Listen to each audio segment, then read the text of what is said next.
Hai, bună dimineața de aici din Ivada Cunuci.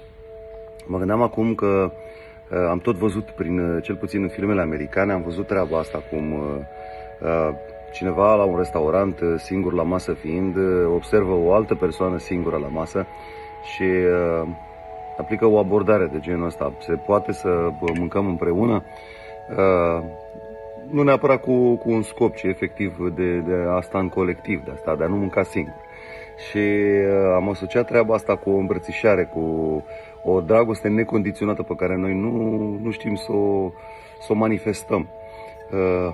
Dragostea, prin definiție, nu are condiție și mă gândeam cum ar fi să mergi pe stradă și să vrei să îmbrățișezi pe cineva.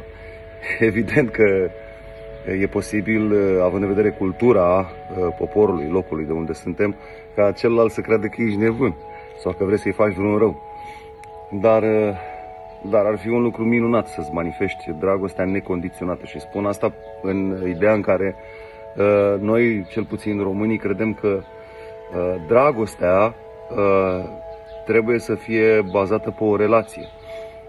Și anume, dacă suntem colegi de serviciu, da, pot să manifest dragostea față de tine, că n-am să mă simt cumva stânjenit.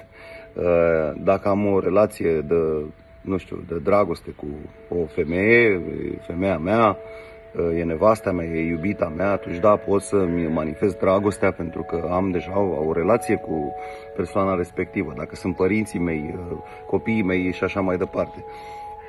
Dar nu este neapărat nevoie de așa ceva ca să poți să-ți manifesti dragostea. Sunt 3 nevoi fundamentale în om, și anume nevoia de atenție, nevoia de a fi util și nevoia de dragoste. Pe toate 3 le poți întâlni îmbrățișând pe cineva necunoscut pe stradă. Da? Și atunci o să simți că ai fost util pentru acea persoană, pentru că i-ai oferit dragoste, o să fii în dragoste pentru că ai manifestat dragostea și o să fii în atenția celuilalt și în atenția dragostei care s-a manifestat între voi. Iubiți-vă necondiționat, nu aveți nevoie de o relație ca să vă iubiți, fiți aici și acum. Vă îmbrățișez.